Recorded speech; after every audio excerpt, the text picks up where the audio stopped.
Alrighty, hello everybody, and welcome to the Gateway Timer, a little mechanic I've been working on for a tile-based game system, mildly taking inspiration from Helltakers.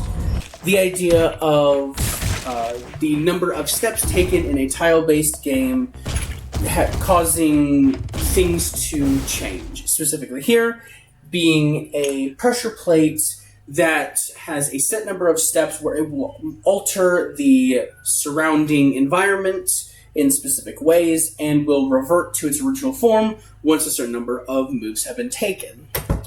As we can see here, starting up here, we have bringing from the timer set tile, which we'll be seeing later, in the player entity. After every movement has finished, it will trigger the moved event, which we will see once we get to the timer itself. I wanted to start here as this is basically all that happens to the entity player itself. Here we have the replacement wall. We have two primary events. We have the start and the end event. The start event is triggered once again from the timer set. This will all come together once we have gotten there. Once the start event has triggered, every replacement wall will immediately be set to can enter.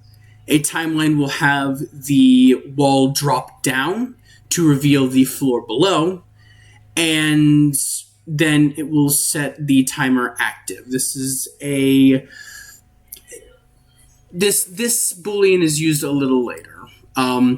The end is triggered once the number of moves have been completed, once again in the timer set, where it will do basically the complete opposite of the start event. Then down here we have the event on exit, basically any time that the timer is not activated. Whenever you leave a replacement wall space, it will block you from being able to re-enter it, as there was a problem before of if you stood inside the wall space as your final move, when the walls came up, the wall that you were standing in stayed permanently available to walk through.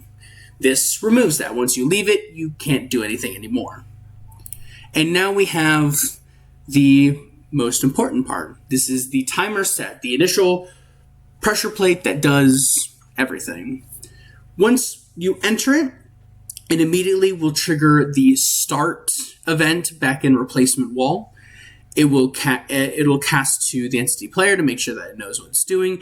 And there is a trigger timer that you can change in the editor so that it's very easy to change the timing of the plate that you want. It's also instance editable. So you can have 7 different timers, each one set to a different amount of time. And whenever the player steps over that one, it will activate everything with the specific timer in mind. The moved, which we saw back in entity player, is triggered here. Every time the moved is triggered, it will take whatever the timer integer is, subtract 1. If the integer ever is equal to 0, it will trigger the end event string.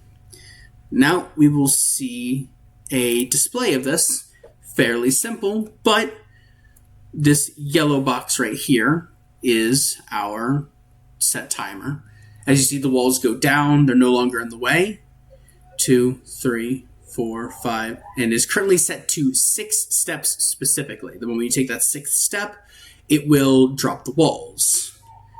We will see that if we restart and we go 1, 2, 3, 4, and then we dance around a little bit, you can no longer walk through.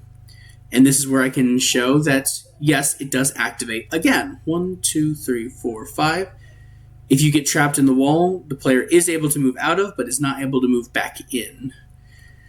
I did attempt to have it where it would reset the game once it happened, but for some reason that was not working, and I don't think it's a terrible thing if you get one more step. That can always be played around with.